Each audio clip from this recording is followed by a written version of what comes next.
ఒక్కసారి కంచైతుంది ఈ యోబు నిజస్వరూపం ఏందో నీకు ఎరకైతుంది.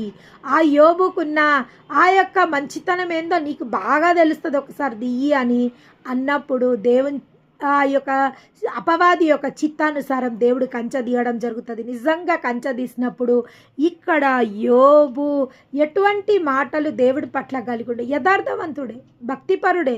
కొన్ని చూడండి, కొన్ని సిచ్యువేషన్స్లలో మన భక్తి మన నోటి నుంచి వచ్చే మాటలని ఆపలేదు.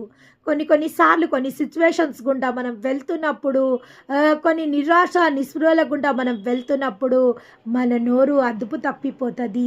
అప్పటి వరకు దేవుని గుణగణాలను స్తుతించే ఈ నోరు, దేవుని గుణగణాలని కొనియాడే ఈ నోరు దేవుని దూషించడం మొదలు పెడుతుంది, దేవుని శపించడం మొదలు పెడుతుంది, దేవుని అనరాని మాటలు అనడము మొదలు పెడుతుంది. మహా భక్తులకు కూడా ఇది సంభవించింది.